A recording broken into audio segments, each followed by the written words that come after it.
What is good, guys? M.V.K here back again, and today, guys, um, I'm putting up a video, an anniversary of a video that I had put about 6 years ago, and it means a lot to me. And I thought I'd put it back up in celebration of it. Now, why? Because today is Native American Heritage Day. And this video is showcasing 20 of my favorite fictional Native American characters in comics. So enjoy. This is an older video, so I'm gonna look a lot different, and it'll be in a different location than I am now.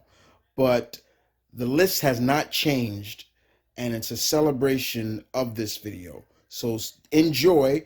To my older pack members, enjoy again. To the newer pack members, enjoy for the first time. If you are a lover of the indigenous people of this land, please give a thumbs up and leave some comments in the section down below. But in that case, with further ado, enjoy my pack. Hi guys, M.V.K here, coming to you again. How's everybody doing out there? Welcome back to the Opinion Spot. Basically, today I'm doing another top list for you. It's all about something very close to my heart, and you've always heard me talk about it: Native American Fictional Characters. And I broke it down to even a top 20. And these are characters that I love, that come from all parts, not just comics, some from cartoons, some from video games, you name it. And this is my way of showing my respects to the indigenous people for the month of November. Not just about Thanksgiving.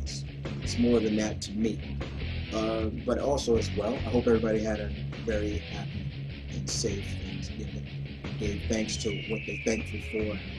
Things like that. For me, it was more than just being with family, but also paying my respects to my brother, because I am African American, so it means a lot. But let's get into the list, shall we? So this is going to be 4 parts, broken down 5 characters for each part. So we're going to go 20 to 1. So let's get on to the first 5. Right? So number 20 is pretty much one of the characters, Native American character, that pretty much started it all in a sense, and he deserves respect. And that's none other than Tonto. Tonto, to me, guys, represents, he kind of, in my opinion, is the godfather of fictional Native American characters in a sense. He's basically he's the Superman in a sense of Native American characters. And that's my opinion. I was first introduced to the Lone Ranger when I was about 6 or 7 years old, and I loved it. I love the character. I loved, here's a guy, it's a Western, but it has a feel of, pulp era, and things like that. And as much as I loved and respected the Ranger, it was his partner, I don't call him the sidekick, his partner that I loved even more, and that was Tonto. And of course, over time, he's the one, the word Kimosabi came from Tonto. That's where that comes from. But to me, I never looked at him just as being the sidekick, the Native American sidekick. I always looked at him as being more of the Ranger's equal. And you want more proof of that? Read Dynamite's version. When Dynamite got the license of the Lone Ranger, then you see what I'm talking about. And I guarantee you will say that, wow, Tonto's right on par with the Ranger, right on par with John Reed. He's not like looked at as being just he's just a sidekick. Nope. So I always respect Tonto. Actually, the image that you see, that's from Tonto. That's how Tonto looks in the Dynamite comic. And as for what tribe Tonto was from, it was always confusing. Always, I've heard he was either Sioux, sometimes I've heard Blackfoot, but mostly I've always heard him be an Apache, and that's fine with me. So I always got to give respect to Tonto. Pretty much the guy that started it all, in my opinion. It's just my opinion. All right, so we move on to number 19. All right, number 19 is a character from DC, and that's none other than Powwow Smith. Yeah, you know, I know there's probably a lot of people that only saw him from that Justice League Unlimited episode, and if that's true, that's okay. I'm not gonna hate you on that, but I recommend you really research the character. You can get some of the comics that I used to read, the All-Star Westerns, before the whole New 52 stuff, and they used to present Powwow Smith, and that's where I started reading. And Powwow, he was just this great tracker, marksman. He was the sheriff. He didn't come off as your quote-unquote stereotypical Native American character, even though his name kind of sounded a little too much like, Powwow is. It's like, that kind of throws me off a little bit, but his character was really what shined, and most writers did justice for him. And it's a shame I don't read All-Star Westerns now, so I'm not sure if he's ever showed up in the All-Star Westerns now with Jonah Hex. But if somebody does read that and you are watching it, please tell me. I would love to. I'll be happy to. That would put a smile on my face to know that Powwow, DC has not forgotten about Powwow, like that. But he's a great character, and I love him. I think he's great. He's really good. All right. So number 18 comes from Wildstorm, but when DC merged the Wildstorm universe and put everybody together, all those characters in the DC universe, it was always wondering where they were going to show. But I first met this character when she was a part of Gen 13. And that's Rainmaker. Rainmaker, to me, guys, was a very interesting character. Very strong. I believe she was Apache too. Could be wrong. Correct me if I'm wrong on that one, guys. But she had her name, what her name stood for. She can wield the weather. She was like a Native American version of Storm, in a sense. She was very strong. She was very active feminist as well. And as much as she was a hero, she was a big activist. Wherever something was needed, she was there. I believe she was a homosexual. I think she was gay. She was a lesbian. I think she was a lesbian. I'm not sure, because I remember she had a big attraction with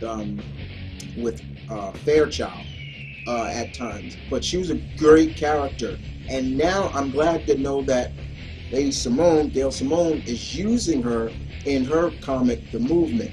So I'm really glad for that. But I do like Rainmaker. Another good character, indeed. All right. So we move on to number 17, guys. Number 17 is from the world of video games. I'm a gamer. I'm not going to lie. I'm a gamer. And when I was first introduced to this guy, I loved him. And this character comes from the Sega fighting game known as Virtual Fight. And that character is Wolf Hawkfield. Wolf Hawkfield, big. He's a wrestler. He's Native American, but from Canada, Canadian. And when I saw Wolf, I just was like, oh, this dude is so badass. I love this guy. One of my favorite moves from Wolf is when I used to play against people in the arcade or so, best move to do, and to get a quick win, just move in, grab the guy, and he'll do this super giant swing, and he'll throw you, just throw the guy right out the ring. And I loved it.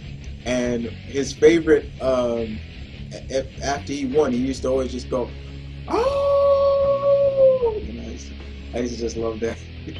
And over time, with the other sequels to the game, they really started to really put more detail into Wolf and make him more just like, man, this guy is imposing, even more imposing. And I loved it. I thought Wolf was just a great character. I would say I even liked him more than T-Hawk from Street Fighter, and that's saying something because I'm a huge Street Fighter fan, and that's saying something. And even I would even say Chief Thunder from Killer Instinct, and yeah, so that's saying something right there. But yeah, Wolf Hawkfield, great character in my opinion, very good character. I even liked him in the Virtual Fighter anime they had. It was cool. He was pretty good. All right, and number 16. This really takes me back, and this is really a part of my childhood right here, guys. This is a character that I really,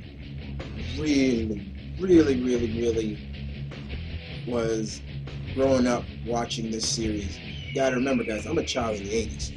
Golden age of cartoons. Probably one of the best eras of cartoons, in my opinion.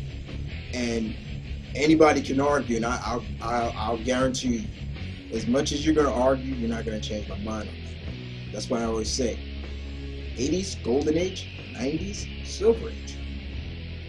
But this character is Bravestar. Yes, Bravestar. Bravestar, once again, he reminded me a lot of Powwow Smith. He's kind of like Powwow Smith. The fact is, they're on a planet called New Texas, and he has this. His partner is a horse that actually can morph into an anamorphic human-like horse cat and be his partner. And Bravestar was the sheriff. He was great, strong. He had the strength of the bear, speed of the cougar, and eye of the hawk. And I believe, yeah, strength of the bear, Bravestar. Yeah, I believe that's right. Bravestar, and you can find that opening and probably some episodes here on YouTube. Bravestar was one of those characters, guys, that it just took me back to time. And anytime I get in my nostalgic mode and go on YouTube and just watch all the great intros from cartoons from yesteryears, I do watch Bravestar. I love watching that. And what would thrill me more is if Bravestar would get remade for this new generation to educate these new gens of what good cartoons are, because there have been some remakes from great 80s cartoons, and they sold pretty well. He-Man did good. Of course, Transformers, G.I. Joe, still around. Thundercats, sad to say, yeah, didn't really make the big impact that I thought it would. But I would love to see them try to do Bravestar, and if not, a Bravestar movie with all that would drive me insane to see that. I would really love to see that. Now, who could play Bravestar and do a good job? I don't know, but yeah, it would be great. And if you can't do live action, animated, right? So yeah, there you go, guys. The first 5. Tell me what you thought of the first 5. Even if you don't agree, please respect my beginnings of my list. I will be continuing this for the rest of the final days of November. And who do you think is in this list? I love to hear some guesses. But other than that, 5 down.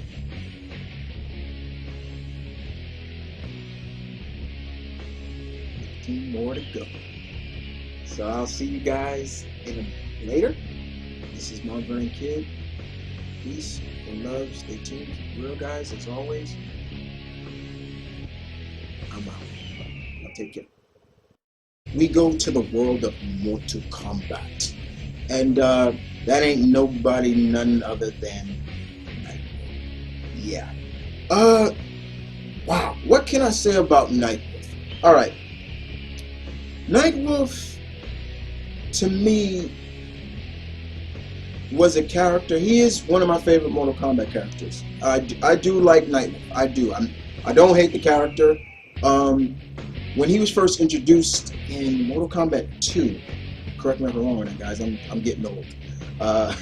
But he really captured the imagination of the Native American beliefs and the beyond the spirits and I wouldn't say sorcery, but more the belief in the other side and things like that. A lot of his weapons came from like he had like a bow and arrow that would like come from a green energy and things like that. He tomahawks, magical tomahawks that just come out of nowhere. He was a great character, and over the years when he would always reappear in different Mortal Kombats, it just made me good to see that he was still around. They hadn't forgotten about him. But I don't remember what his tribe was. I don't know what tribe he was a part of, but he was a shaman. So that really gets more into the spirit world and things like that. And I always enjoyed that. I always liked that. Sure, they kind of did a piss poor job with him in the movie, and even a piss poor job in the cartoon. But when it came to the video games, they made him stay true to his character, true to his nature. And in that last Mortal Kombat, say what you want, but he went out fighting, and he went out like a true warrior. And I thought that was just really good.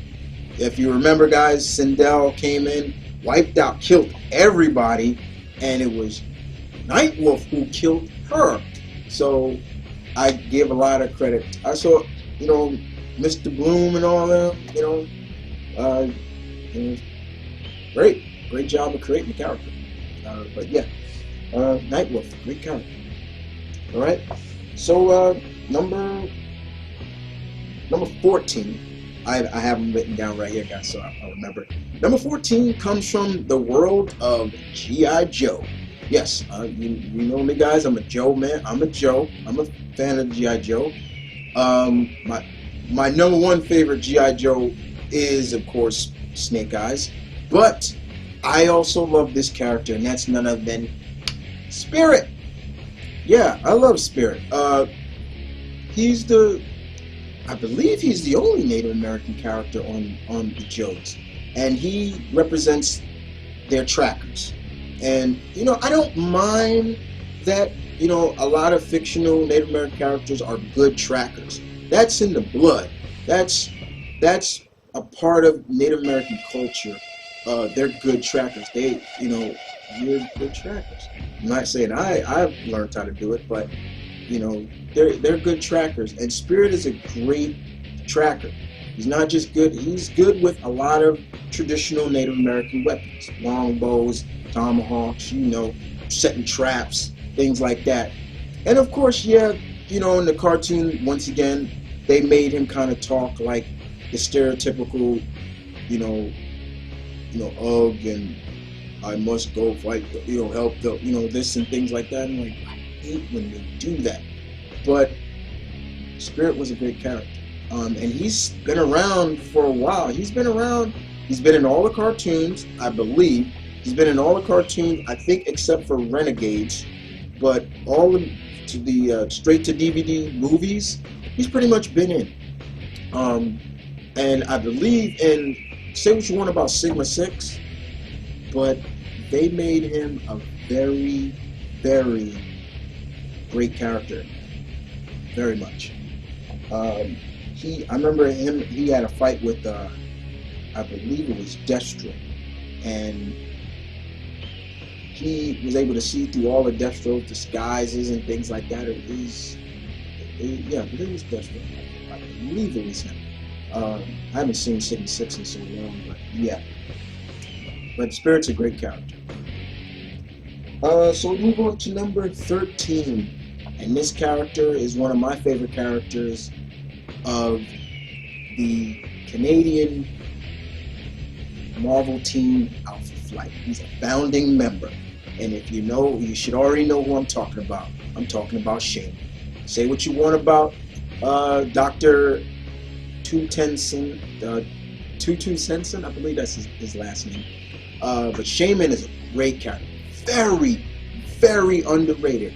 In terms of his mystical abilities and things like that. Now, will I say he's as powerful as Doctor Strange? No. But he's up there, in my opinion, as one of those great mystical characters in the Marvel Universe. Founding member of Alpha Flight. He has a daughter. At one time when he died, she carried on his legacy as Talisman. But when after Chaos Wars and a lot of the original Alpha Flight members returned back to life, Shaman continued to do his thing.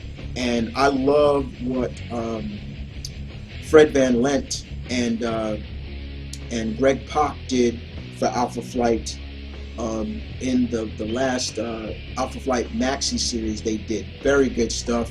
Do recommend that. Shaman is just a really cool character, guys.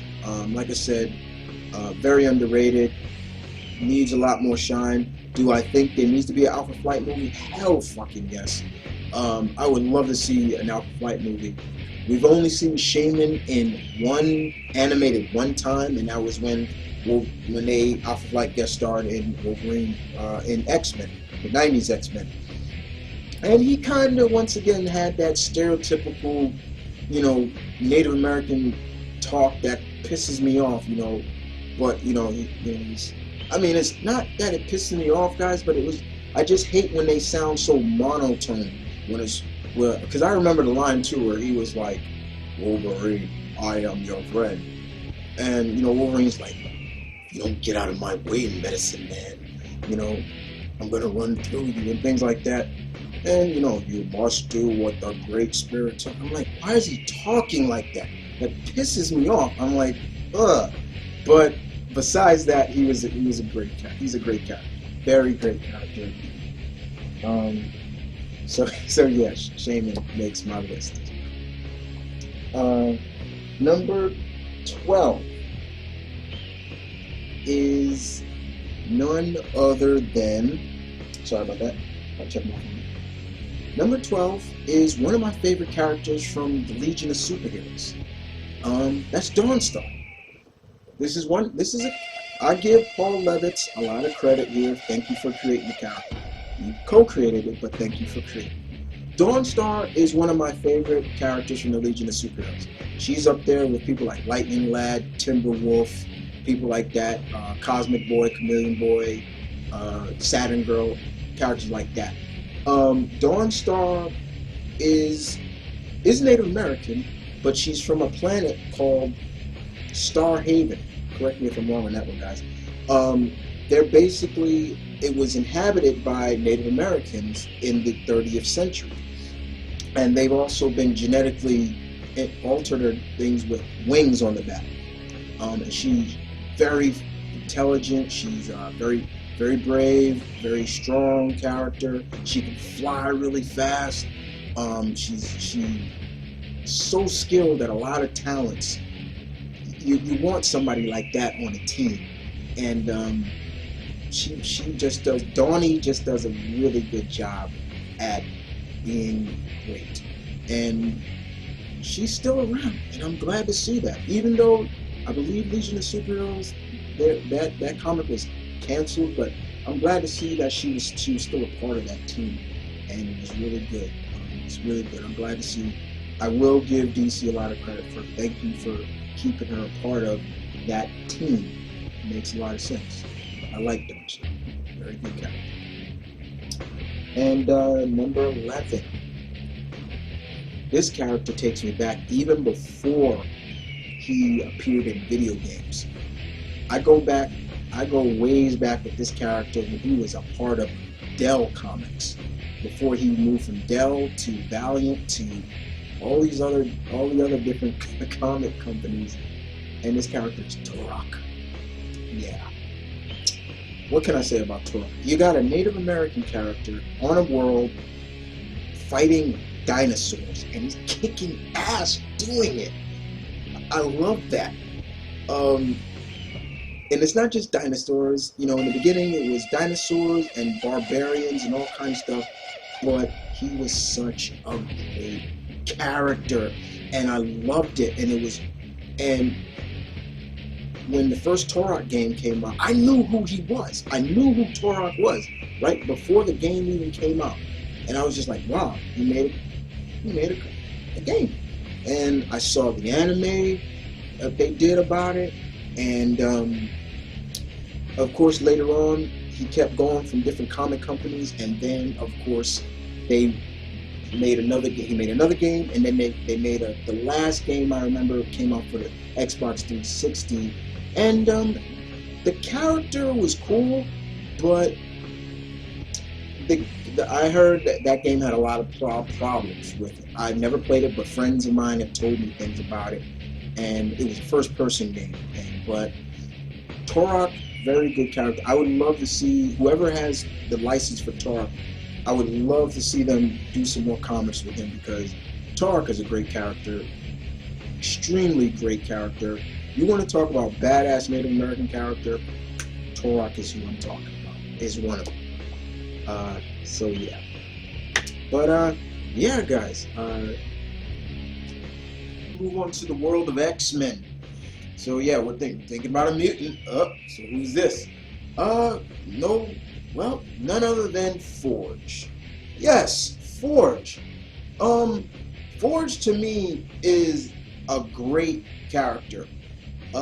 He is of Cheyenne, I believe. Yeah, he's Cheyenne. I believe he's Cheyenne. He's Cheyenne, and Forge to me is not just the kind of, you know, quote unquote mechanical greaser geeks or in a sense. His mutant powers are so interesting and cool to me. They're unique, and I hate when people downplay his mutant abilities. This guy can make anything with just odd parts that you would think nobody can make anything with. If you were to bet, for example, he's in a scrap yard, and it's just old, broken down things and everything like that, and you tell him, I bet you could make a super rocket engine with just these parts. I guarantee you'll lose that bet. He is a valuable asset to not just the X-Men world, but just to his people, to the Cheyenne Nation, and I love that. I love the fact that, you know, Forge is like that, and you know, he's had a relationship with Storm, and at one time they kind of made him bad, and I didn't like that, but I'm glad to see that he's still around, and he's still doing his thing, creating crazy stuff, and it actually works. It doesn't break down. It works, and it is so cool, and I love Forge. Forge makes my number 10 for me. So yeah, I would love to see him put into a movie sometime soon. Just figure out who could play Forge. Maybe Lou Diamond Phillips. I don't know. But we move on to number 9. Number 9, actually, she's more of in Daredevil's reign. She was a former lover of Daredevil. She's a former Avenger. Unfortunately, she was killed. Thank you, Bendis. She was killed by Count Nefaria in Moon Knight, in the last Moon Knight that Bendis and Malieve did together. Man, pissed me off. But I'm talking about Echo. Maria Lopez. Now, yeah, she is of mixed race, just like me. She is of Native American, and she's Latin, I believe. She's mixed as well. But she showcases her heritage very proudly. And that's one thing I like about her as well. She's a great martial artist. And like Daredevil, she has a handicap too. Daredevil, he's quote unquote blind. But Echo, she's deaf. She can't hear, but she can read lips well. She was Ronin for a while before she passed it on to Hawkeye and things like that. Like I said, she's been an Avenger for a while until Luke's team broke up and she went out west, and she was out there for a while undercover, and her and Moon Knight started to get a little together, and then she was killed off by Count Nefaria, who was the kingpin of LA for a while. But Echo's just a great character. I wish she wasn't killed off. That's when you Bendis, but she was a good character, very much. And wherever she was needed, and when she was utilized in anything she was in, they utilized the fullest of her. And that's something that I like about her as well. She's just a great character. So big ups to the half-breeds. Yeah. But yeah. So let's move on to number 8. Number 8 here.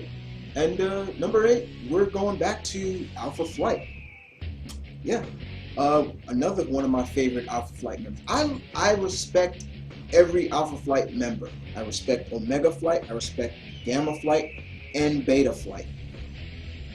But with Alpha Flight, I respect them all. But Alpha Flight, I have a few favorite characters on Alpha Flight, and this one, because of the fact, not only is she's Inuit, still native, indigenous to this land, she's a half god. You guys should know what I'm talking about. I'm talking about Snowbird. Yeah, Snowbird is the demigoddess of the Alpha Flight, and I always thought she had her powers are really cool. Like, she can turn into the various animals of Canada: polar bears, wolves, owls, you name it. She's had a thing. She's kind of had a thing with Hercules and things like that, and their relationship is kind of rocky. She's been with Wolverine a couple of times as well. She's just really, really cool, and I love her character. And I'm not saying she can't morph into other creatures. I've seen her do other things, but I mainly see her with bears and wolves and owls, and of course, you've seen her on, like, that one appearance on X-Men as well, but she's a great character. She's still around to this day, and I'm glad to see that. But once again, you want to see more from characters like, especially characters like this, and that are part of Alpha Flight, period. Yeah, people downplay Alpha Flight, and I hate that. Alpha Flight is a great team, and if you utilize them well, they are pretty damn well. It's pretty damn good. And Snowbird, she's one of my favorites. She's right up there, like I said, with Shaman. And I think out of the original members of Alpha Flight, the next favorite is Puck. I love that little dwarf. He's so cool. But yeah, those Alpha Flight members, Snowbird makes number 8. Great character. If you don't know a lot about her, look her up, research her, do your homework, dudes. I guarantee you'll fall in love with her like I did. All right. So we move on to number 7. And number 7, first time I saw this guy was in my number 1 favorite hero of all time, Spider-Man. And I'm talking about Mr. Thomas Fireheart. Yeah, Fireheart or Flameheart. At least one of them. Puma. First appeared in Amazing Spider-Man 256. Puma, to me, at first, I dug the character. I'm like, okay, this guy's pretty cool. He's like a were Puma, something like that. He can transform into this Puma-like humanoid. His tribe is based in New Mexico, but they never indicate what tribe he's a part of. They never indicated. And at times, I was like, yo, what is your problem with Spider-Man? Why do you keep going after him? And, there were times, Peter was even thinking the same thing. Like, why are you, I've done you no harm. But his tribe is kind of like they are trying to make the perfect warrior, and that's pretty much what he's supposed to be. But the other thing is, he's wealthy. He is extremely rich. He's got his own business, and that's really cool and is great as well. Now, Marvel doesn't utilize him as much as I wish they do now, like in the past. But I'm glad to know that he's still around. He wasn't killed off. He's not. Yeah, he's just what I like to call in that comic book void. They don't know, the company don't know where to use him or utilize him and things like that. But if it was me, man, I got plenty of places to utilize Puma. But he's a great character. He's got super strength. He's everything you would think of with somebody who was. Think of a man-sized mountain lion Puma with the attributes of a cougar, a mountain lion Puma. That's what you got. Super strength, agility, heightened senses, razor sharp claws, you name it. This guy can match speeds with Spider-Man.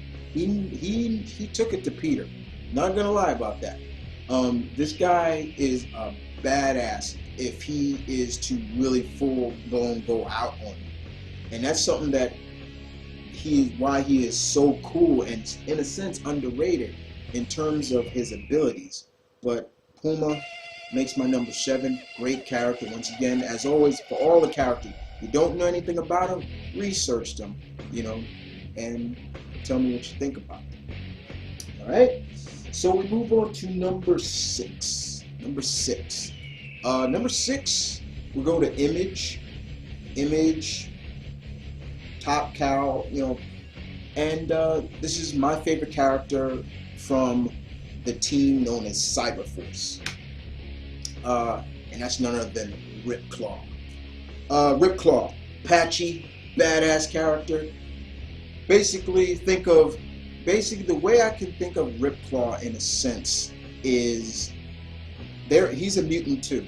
The Cyberforce are mutants, but they're also augmented with cybernetics as well. But think of Wolverine if he was Native American. That's pretty much what you're looking at. And Cyberclaw and Wolverine have met before. They've met before, and they teamed up together. And Ripclaw is a dude you don't want to screw around with. I would hate to meet the guy that goes up against him, or you don't want him being your enemy. I guarantee you. Nowadays, his cybernetics have gotten so badass now that he can actually shoot like shrapnel out of his arms now and out of his talons. Like they grow in claws. He has, like I said, same abilities you think of a Wolverine, he has. But he's a great character. His mutation at first came from, it was his skin that went all pale looking like that, and then later on, everything else happened. But once again, another character, if you don't know about him, research him. Great character. And I always thank Mark Silverstone for creating them and things like that. Good. I don't know, you probably just remember that one of the writers, Warren Ellis, made him pretty much a star. Even even though he's been around, Warren Ellis really gave you a big notion of who this guy really is. And that is none other than Mr. John Strongbow, aka American Eagle. This guy right here,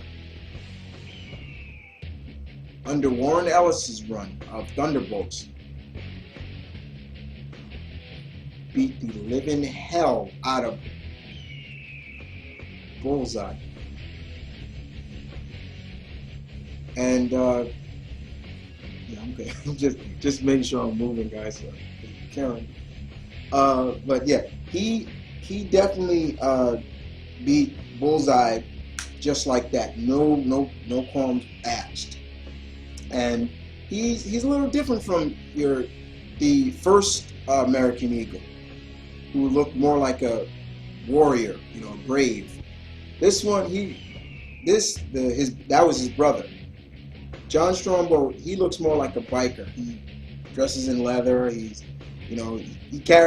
got super strength, endurance, things like that. But he also carries on the side, he has a crossbow here, and he could use it very well. Um, but he loves his motorcycles. He loves his motorcycle, and his name is cool. I don't mind his name. I don't mind it. The eagle is a very powerful bird, and it represents. It's a very, very important animal in Native American culture, and mythology and things like that. You always see the eagles on totems and things like that. You always see them there. So I have no problem with that. But he's a great character. And if you don't know a lot about him, once again, just research him, guys.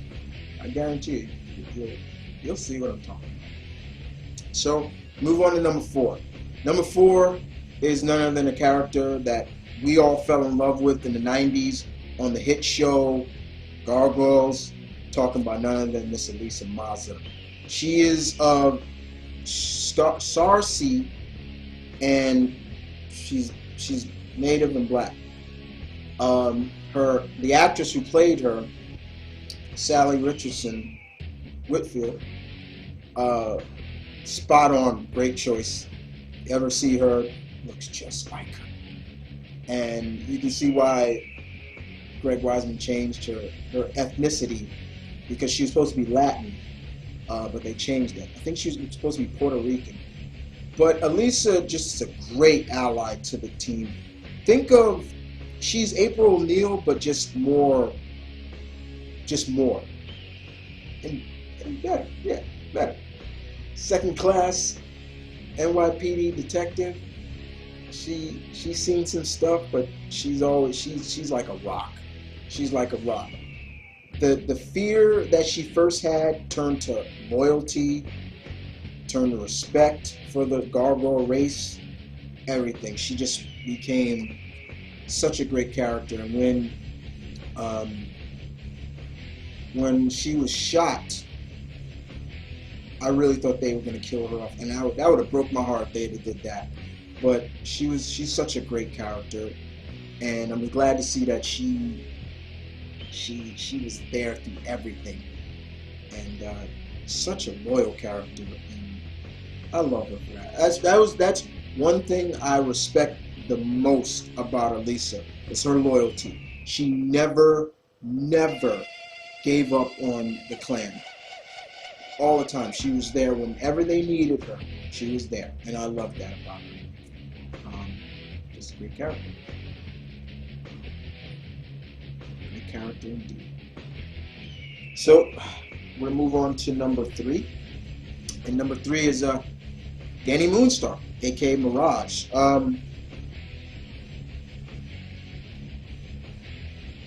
If I remember correctly, Danny Moonstar's mutant powers were, and I use that in past tense because she doesn't have her mutant powers anymore, she was able to create illusions, I believe. It was illusions, I believe. If I'm not mistaken, it was illusions. But their illusions were so real, you couldn't tell if they were fake or not. I believe, I'm trying to remember. But when she lost her powers after M-Day, that just took her character a whole new level, in my opinion. Losing her powers was almost in a way better for her. She proved that Storm wasn't the only one that can be great without her mutant powers. She proved that she can do the same thing. The woman, this Cheyenne beauty, was a Valkyrie. A Valkyrie. I don't think she was one of Odin's Valkyrie, but if I remember correctly, yeah, she wasn't one of Odin's Valkyrie, but she was a Valkyrie nonetheless. And that just gave her more, put another notch in my likings for her. And I loved her attitude. She didn't take any crap from anybody. She would get in your face. If she needed to get in your face, she'd get in your face, no problem. Danny's just a great character nonetheless. I'm glad to see that she was still being utilized to this day. Very much.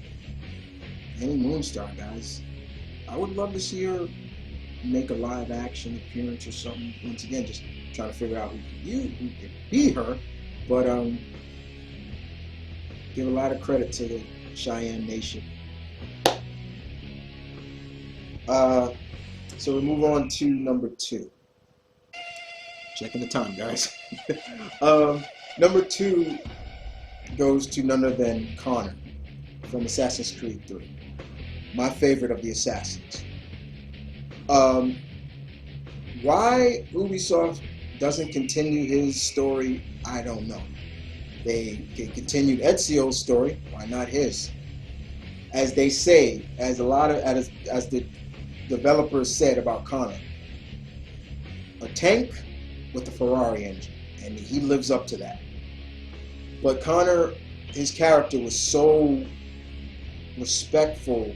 You respected the hell out of his character. Loyal to his tribe, the Mohawk tribe, but always wanted to do the right thing. If he found conflict between others, he tried to solve it the best way he could. And when he fought against the Redcoats, let's just say them Redcoats didn't have they walked into it's like walking into a brick wall. Too bad for them. I love seeing him interact with some of those great historical figures like George Washington, General Putnam, Sam Adams, and Paul Revere, Ben Franklin. These are founding fathers. You know, when he was in their presence, I never looked at him as being a lesser to them. I just looked at him, stand your ground, Connor. You know, like in terms of like he's an equal. And once again, it's his loyalty that I respect the most. You know, and you felt sad when you see him as a kid, and you know him trying to save his mother, and that really got to me right there. That got to me the most when you see him trying to lift I think debris had fell on his mother, and you just see him trying to lift it, and you're just like, really? You get attached to characters like that. And throughout the whole game, I understood Connor's anger. I wanted him to find the people responsible for, the people responsible. And, you don't want to sound cynical and hard and hardcore and bloodthirsty, but you're like, the people that did it, they deserve to get what's coming to them. And you loved his quotes. And I don't even have to say any of his quotes from the various games, the game and the trailers. They were magical, but he was just a great character nonetheless. So, and I used to be able to say his Mohawk name just like that, but I can't say it as easy as I used to. I used to say it with the straight, right pronunciation, everything, but now I have trouble with it, so I have to practice how to say it again, like when I'm using him in like fantasy fights or something like that. But I'm not gonna say it out of respect, things like that. I don't want to butcher it. Okay. But let's move on to the number 1 spot, and we're moving on. Once again, we're back in the X-Men world. One of my favorite X-Men, James Proudstar, Warpath. His name fits him, and it's kind of stereotypical. It's a stereotypical, but if you saw this guy coming at you or in a fight, then you would understand. This dude, like this 7-foot-tall Apache mutant is no joke. The amount of abilities that his mutation gives him is impressive.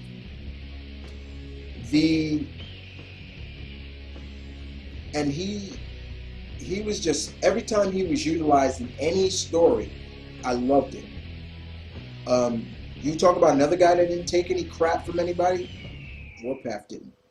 Now, yeah, for a long time he did blame Charles Xavier for the death of his brother, John Proudstar, Thunderbird, the first Thunderbird. But he finally came to grips and to peace with it, and I believe he even apologized for his anger towards Xavier. But one of the other traits, tools of the trade that he's known for, besides his mutation and his size and strength and everything like that, is his giant Bowie knives that are made of vibranium. They were given to him by Storm, and he wields these two Bowie knives, and they're huge. He wields them like toothpicks, and he has such great accuracy with them. And it amazes me that these knives are so big, and you think him throwing them with, at high speed trajectory and things like that, they would like go off course or miss the enemy by a mile, but not. He throws these bad boys, and it is. I remember seeing him fight Sentinels one time, and he threw these things with such accuracy, took a Sentinel out one shot with him, and it was just like, it was almost like almost like beat that, Wolverine. It was so bad. It was so badass, and Warpath is just a great character, and he makes my number one.